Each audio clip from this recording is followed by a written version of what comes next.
Bagaimana kabar anak-anak hari ini? Semoga sehat selalu dan tetap semangat ya. Pada kesempatan kali ini, kita akan belajar tema 1, indahnya kebersamaan, subtema 2, kebersamaan dalam keberagaman. Simak videonya dengan baik ya. Jadi yang akan kita pelajari pada hari ini adalah yang pertama yaitu mengenai indera pendengaran. Yang kedua mengenai kerjasama dalam keberagaman. Materi pertama yaitu mengenai indera pendengaran. Kita wajib bersyukur kepada Tuhan Yang Maha Esa karena telah menciptakan bentuk tubuh yang paling sempurna.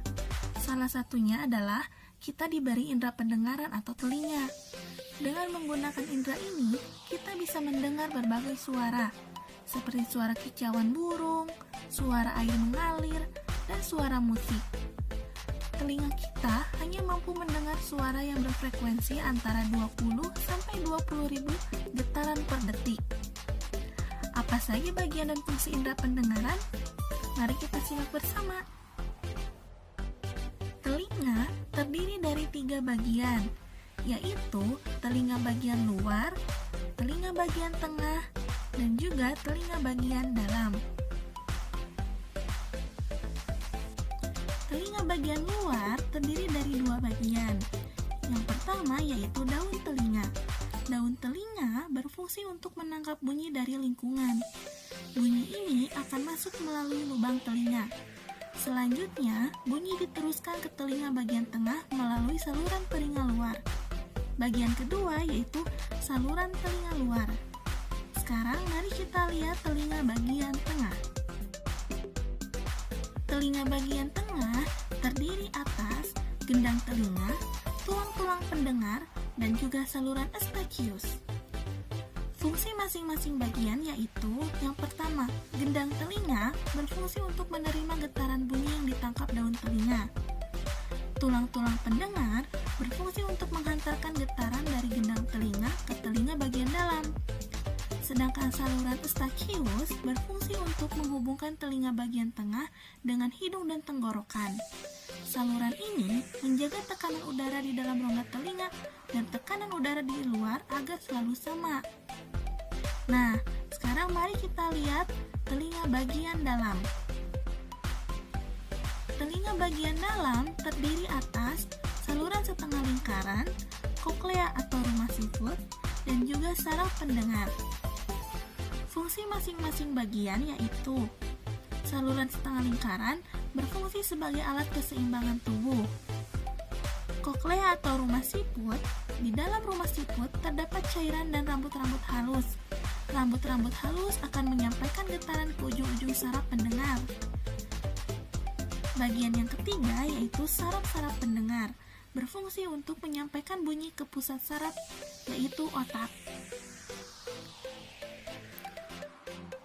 Maka pertanyaan yang akan timbul yaitu, bagaimana kita bisa mendengar?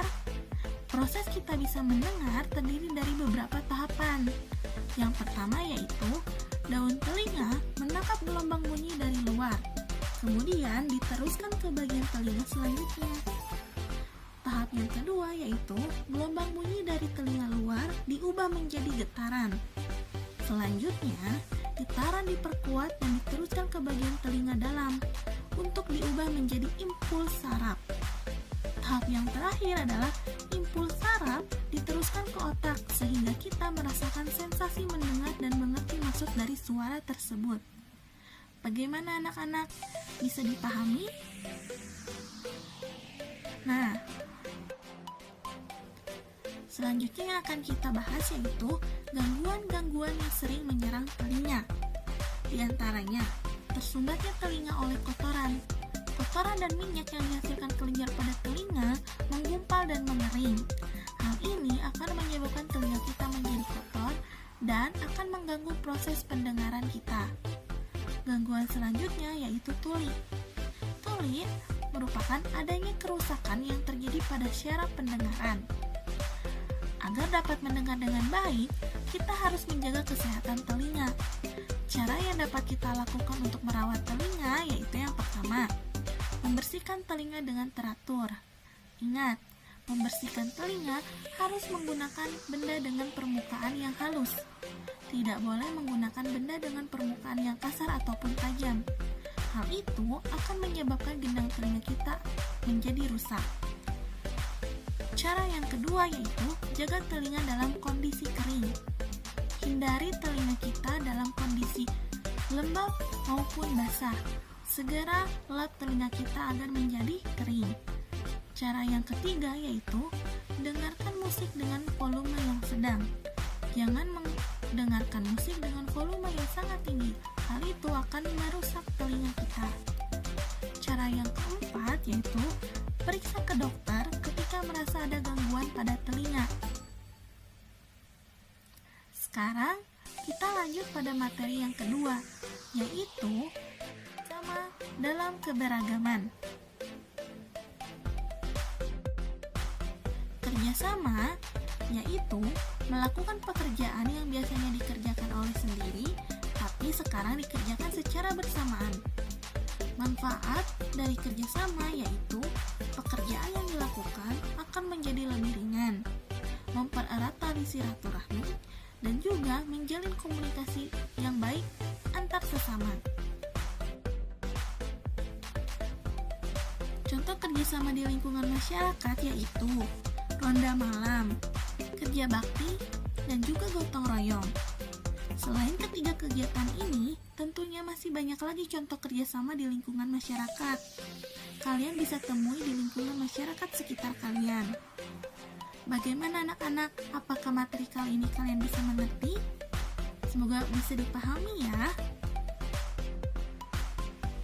Sekian materi yang Ibu sampaikan pada hari ini. Nantikan video materi selanjutnya. Mohon maaf bila ada kekurangan atau kekeliruan dalam menyampaikan materi. Terima kasih. Wassalamualaikum warahmatullahi wabarakatuh.